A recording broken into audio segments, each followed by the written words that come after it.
सामाजिक कार्यकर्ता अंजली दमानिया ताई सध्या आमच्या सोबत आहेत. ताई, मराठवाड्यासाठी काय केलं पाहिजे, काय प्रतिक्रिया? कसं आहे की आपण बघतोय जालना म्हणा, बीड म्हणा, एकानंतर एक सगळी प्रकरणं जी बाहेर येतात. आता परभणीचं आलंय, परभणीमध्ये झालेली घटना म्हणा, या सगळ्यावरनं मला असं वाटतंय की आता मराठवाड्याला खूप कोणीतरी स्ट्रॉंग व्यक्ती देण्याची गरज आहे. तर कोणाचंही न ऐकणारा, न जुमानणारा, तर म्हणून मला असं वाटतं मुंडे विरुद्ध मुंडे करण्याची आता मराठवाड्याला गरज आहे. आणि तुकाराम मुंडे यांना समजा आपण डिव्हिजनल कमिशनर म्हणून शासनाने तिथे पाठवलं, तर त्यांच्यासारखा स्ट्रॉंग ऑफिसर आणि स्ट्रॉंग व्यक्तिमत्वाची आता महाराष्ट्राला गरज आहे.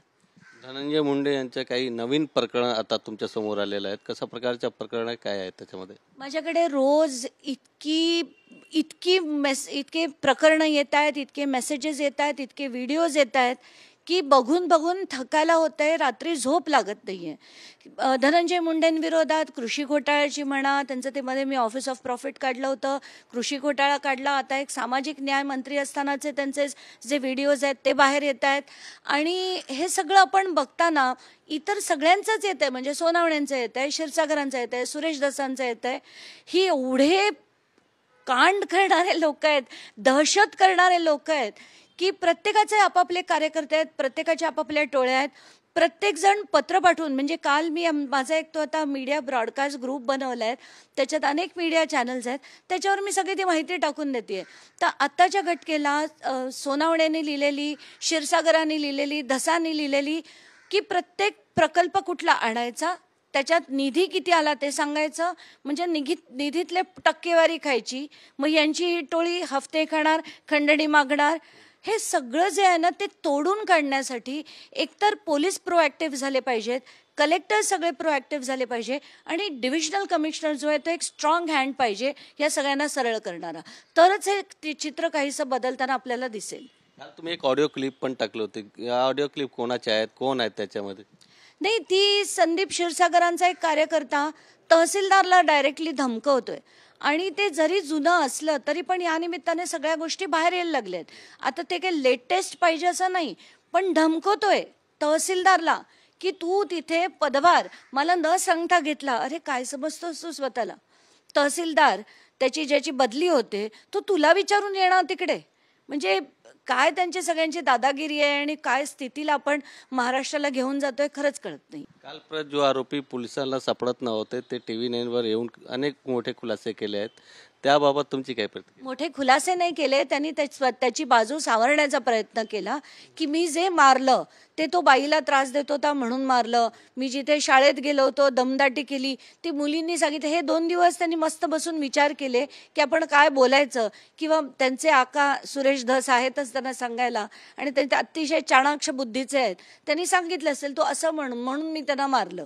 तर हे जे आहे आता त्या ढाकण्यांवर देखील क्रॉस FIR झाली आहे. हे सगळं जे आहे ना, ही डोकी यांची अशी परिपक्व झाली आहेत राजकारणात राहून राहून. या सगळ्यांना आता बदलून चांगल्या डोक्यांना घेण्याची गरज आहे, पण राजकारणात तसं होत नाही.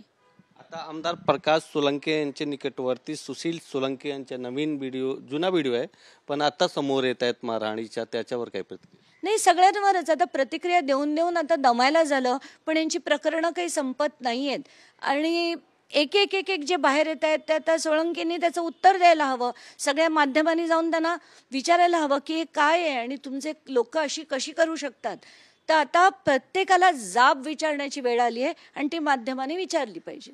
आता सुरेश धस आणि सतीश भोसले यांचे नवीन फोटो समोर आलेला आहे, एका बाईकवर दोन्ही बसलेत. अगदी छान, आणि ते मोटरसायकलवर बसलेत. सुरेश धस ड्राईव्ह करतात आणि सतीश भोसले मागे बसलाय. आणि मग आता कोणाला टोळी म्हणायचं, कोणाला आका म्हणायचं, म्हणजे एक आका दुसरा बोका, हा खोक्या, सगळी ती भाषा पण आपल्याला समजण्याच्या पलीकडची आहे. धनंजय मुंडेंनी मंत्रिपदाचा राजीनामा दिलेला आहे, पण अजूनही ज्या मंत्रीसाठी बंगला त्यांना देण्यात आलं होतं त्या बंगल्यात ते आहेत, त्यांनी अजूनही रिकामी केलेलं नाही आहे. याच्यासाठी तुम्ही काही पाठपुरावा वगैरे करणार आहेत? नाही, आतापर्यंत केला नाही आहे, पण माझं तेच मत आहे की आता ते मंत्री राहिलेले नाही आहेत.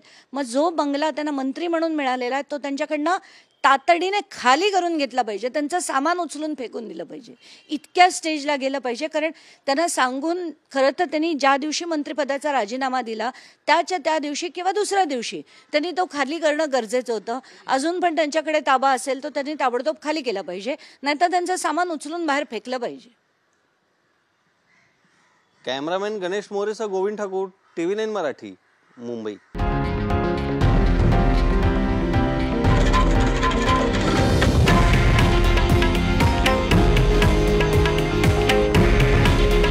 हे आहे देशातील नंबर 1 न्यूज नेटवर्क आणि आपण पाहत आहात TV9 मराठी. काळजी तुमची, हित महाराष्ट्राचं.